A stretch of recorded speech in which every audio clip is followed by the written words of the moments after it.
Today is July 9th, which means it's a very special day, because not only is it Kaveh's birthday today, it's also my birthday. So what better way to spend your birthday than making a video about your birthday twin? I'll be talking about Kaveh today, and especially about his idealism and idea of truth and wisdom. This is mostly based on Nahida's voice line. He has an almost perfect grasp of what it truly means for Sumeru to be a nation of wisdom. Sadly, the truth as he understands it will never be accepted as the mainstream. I've always kind of wondered what exactly Nahida meant with this, so that's what I'll be investigating in this video. I hope you enjoy. Let's get started. Idealism. When it comes to Kaveh's attitude in life, I think the term idealism is what fits best. I think it encompasses Kaveh's outlook on life, his morals, and his actions. For example, Al-Haytham's voice line about him. Someone set up a stand on the street saying that for each handmade keychain they sold, a child in poverty would be given a meal. Kaveh bought at least a dozen.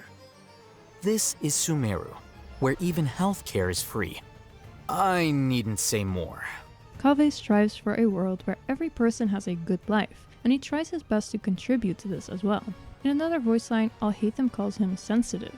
While he does put it a bit harshly, he's not entirely wrong. Even though Kaveh has a lot of his own struggles in life, such as the grief from losing his dad and his financial issues, he usually sees the good in everyone and has a lot of empathy, which fits into his idealism. Most of his voice lines talk about people's personalities, and he even empathizes with Nahida, wondering if gods have struggles too. And even Dori, who basically duped him and he now owes a lot of money, is someone he empathizes with, saying that she doesn't seem like a bad person. Another trait that Kaveh possesses is selflessness. This is something that I feel like is especially reflected in his work ethics. He constantly strives for perfection in all of his architectural designs and often offers his clients insights in how their requests can become even better. Often he argues for better quality materials so that the building will be more sustainable or resistant to the area they're being built in. Although this leads to some arguments with clients and a lot of stress and sleepless nights for Kaveh, he truly does want the best for his clients, even if it becomes more expensive for himself. Even so, his idealism and selflessness is not always beneficial to him. After all, there's a point where selflessness goes too far and the self is disregarded. In an ideal world, everyone has happiness, and that should include Kaveh himself. But Kaveh often takes things too far, worrying too much about the comfort of others or giving himself negative consequences in order to please someone else. His architectural projects are the most important example of that, since Kaveh rarely makes a real profit and even made a loss on many of his projects, despite the fact that this is supposed to be his livelihood. In turn, he then feels like he's burdening Al-Haytham by being allowed to live in his house, even though Al-Haytham does not care about the rent. And even when he won a load of money in the Parade of Providence event, he decided to donate it all. I think that's exactly why Nahida says his grasp on what Sumeru should be like is almost perfect. Kaveh's idealism excludes himself. Architecture and art. Next, I want to talk about Kaveh's connection to art, especially to architecture. Even here, I feel like his ideals are reflected in everything he does. In my opinion, his approach to architecture is also quite idealistic. That's because Kaveh balances both aesthetics and practicalities. Not only does he want his buildings to be safe and sustainable, he also wants them to look beautiful, stylized, and fitting with their surroundings. He wants his buildings to be pleasing to the eye and fit into the picture of Sumeru, but he also wants to make sure people can live in them safely and that they can withstand the weather or other possible dangers like the withering. In his own words, that sets him apart from other architects. It's also notable that Kaveh's stories mention that art got a bad reputation in Sumeru as being unserious and unimportant, especially compared to other subjects. Many scholars at the academia refused to acknowledge the arts, which made it harder for artists to make a living, and it also made it harder for Kaveh to incorporate aesthetics since practicality was valued more. It kind of mirrors real-life architectural developments where function became more important than form to facilitate rapidly growing cities like with brutalism. Despite Kaveh's idealism, he says something quite realistic in the newest Sumeru Art Conquest. He realizes that not everyone can be changed, and that his ideals might be hard to realize, just like Nahida says in her voice line. Yet, Kaveh says something else about art. Suffering is the cradle of creation. To me, that's one of the functions of art that sets it apart from other things in the world. Art can help us cope with life. It might not be able to explain it or change it, but it can help us deal with it and express our emotions. While science might explain the world, art helps us make sense of it. While Al-Haytham and Kaveh often have disagreements on matters like this, it really reminds me of a quote by Kant. "Thoughts without content are empty. Intuitions without concepts are blind." This quote basically means that in order to have a full cognitive understanding of something, theory and objects need to be brought together, basically combining the rational with the empirical.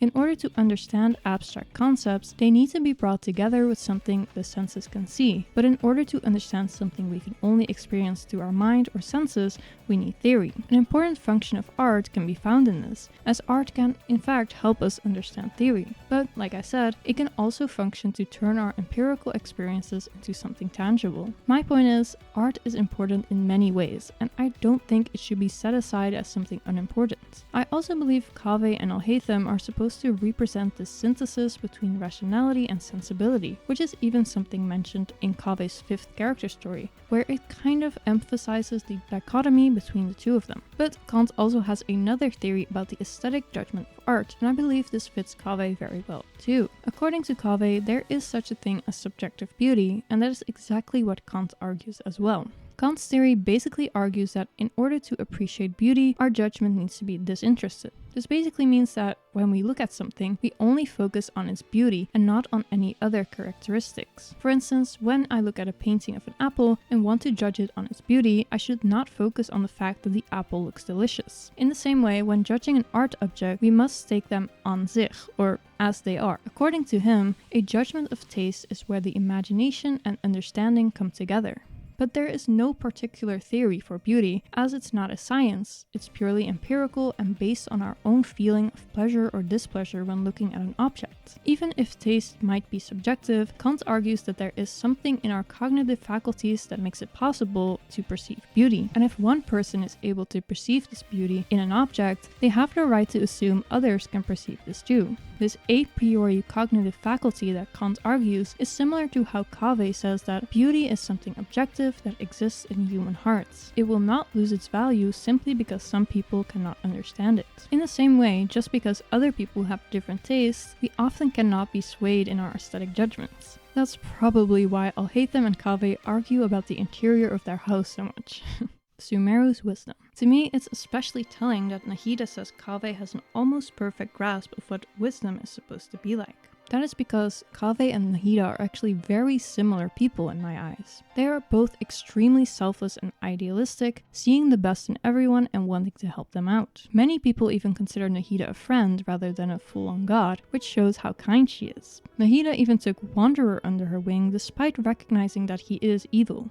As for Kaveh's sensibility, when talking to Movika, Nahida even said, "Sincere feelings are often a vehicle for the deepest wisdom of all." So when Nahida says that Kaveh has an almost perfect grasp of what Sumeru should be, I think she means his idealism and how he sees the best in everyone. He and Nahida both want to create a world where everyone can be free, safe, and happy. But I also believe that Kaveh's view on aesthetics and the arts shows that even suffering is part of human experience, and that art can be valuable in aiding us when things get rough. Nahida and Kaveh are both kind-hearted individuals, and that's exactly why Nahida can recognize how selfless he is. They both believe that Sumeru should be a nation that is safe, beautiful, and warm, and that should include them both as well. Thank you so much for watching this video. If you enjoyed it, please leave a like and subscribe if you want to see more of my videos. And let me know in the comments if you agree with my analysis.